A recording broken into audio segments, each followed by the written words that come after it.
So, speaking of Selena, her bestie Taylor has been in the news. Oh my God. A lot recently because of the drama with Blake Lively. The week off that we had, every time I opened my phone, I was like, oh my God. I was trying so hard to avoid like pop culture for the week, just to hit a reset whenever I came back and watch and catch up on everything for this episode. And I could not look away.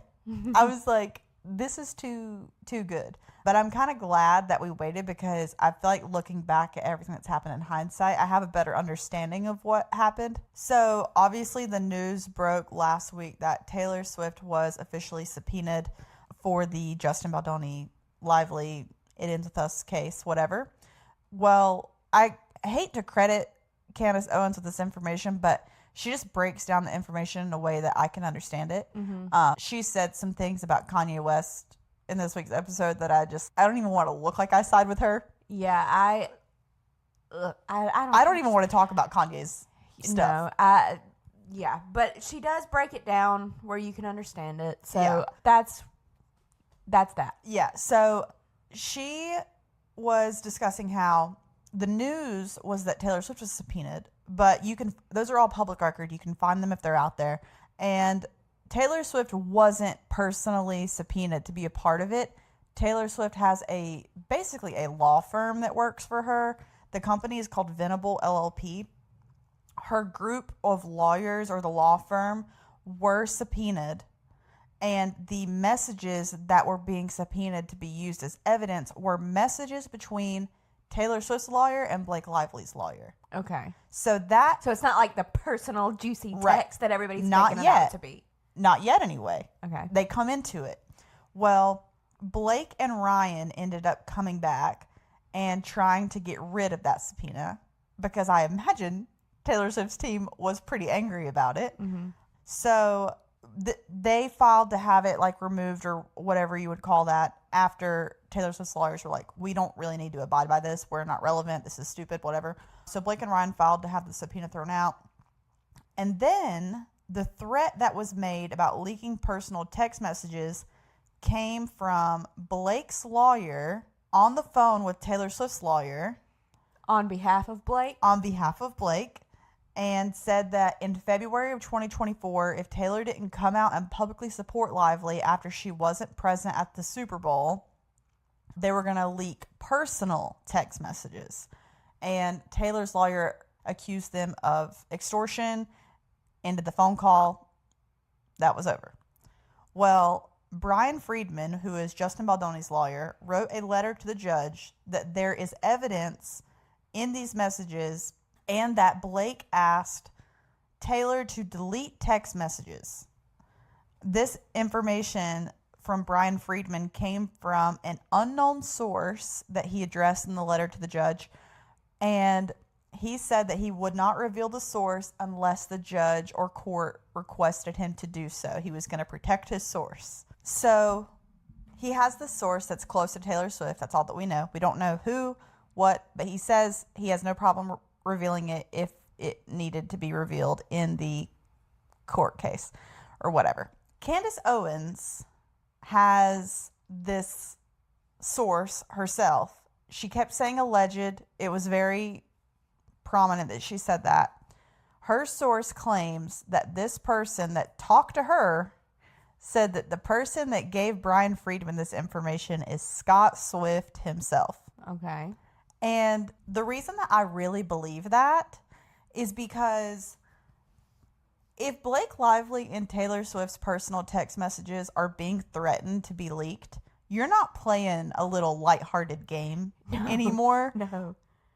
Two girls delusionally texting each other about anything that comes in their brain is not something the world ever needs to see. No. Like, I would be petrified. We don't even talk about, like, insane stuff together. But, like, even if somebody was like, I'm going to leak all of, like, our texts between each other, it's just embarrassing. It's embarrassing. It's every vulnerable thing you can think of being sent to someone. So, like, them threatening to release Taylor Swift's text messages whenever she has this very specific image that's very tailored, if you will. And it's like, we look at her a certain way. I like looking at her that way. Yeah. I don't know that I want to know what she says to Blake Lively at 10 p.m. on a Saturday. No. So they're now threatening $1 billion enterprise. It's not like they're just threatening a girl. Yeah. This is, I mean, thousands of people are employed by her. They're billionaires. So I completely believe that Scott Swift would come out and be like, if you want to threaten me, we'll switch to the other side of the team really fast. And I think it's also known just as like a Swiftie fan. Scott Swift and Taylor Swift do not always see eye to eye. No. They're very different. I think he's a pretty conservative man. She's a very liberal woman. Yeah. But they're still family. They still work together. So I don't think that that means that Taylor Swift is in there swinging at Blake personally. I think she's the godmother of her children. And I think once this blows over, they'll probably rekindle a friendship in private. Most likely. Yeah. But like, I don't know. The threatening of the messages is where I'd probably draw a line. Yeah, that's too far. Like, how could you, if we're besties and you say you care about me and you know that this could hurt me to do that, like, why would you do that? You know, that's. And the information that Scott Swift gave to, allegedly Scott Swift, gave to Brian Friedman, Justin's lawyer, was saying that Blake had advised Taylor to delete her text messages.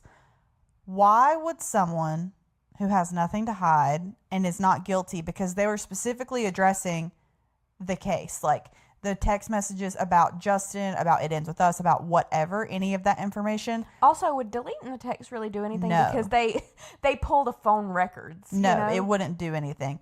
But Scott Swift is the one who gave information to Brian Friedman to give to the judge that said Blake was trying to cover her tracks whenever it came to Taylor Swift in case she was subpoenaed by telling her to delete text messages. And there was evidence that Scott had that she had said this.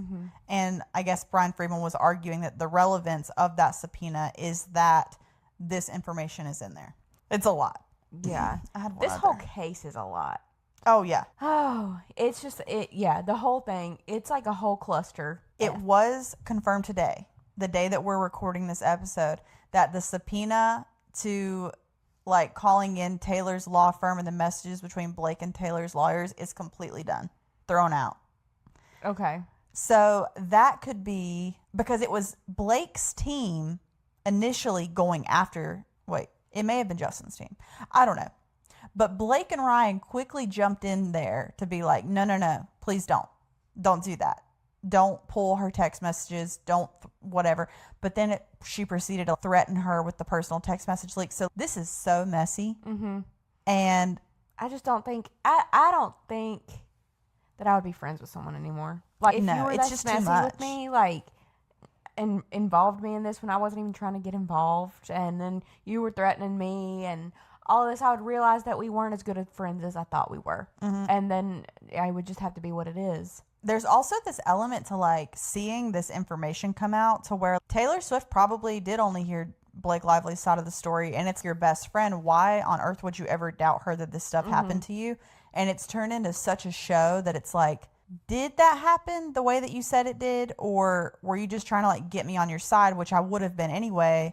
But maybe the scenario just didn't happen the way that Blake initially reported that it did, you know? So there's also that side to it to where, I don't know, it's like, Yeah, it's just crazy. The whole thing from every point is crazy. yeah. So we'll keep following it and seeing how it ends up and how it all goes. It's not going anywhere anytime soon. No. So we'll see what happens. So we got a long more time to have to cover this. Yeah. So we may be watching a lot more Candace Owens, unfortunately. Yep. So Hi, I'm Jill, And I'm Alyssa. and you just watched a clip from Glitter Gel Pen. We upload new episodes every Monday at 11 a.m. Eastern Standard Time. And we also upload clips like the one you just watched 3 times a week. Subscribe for more.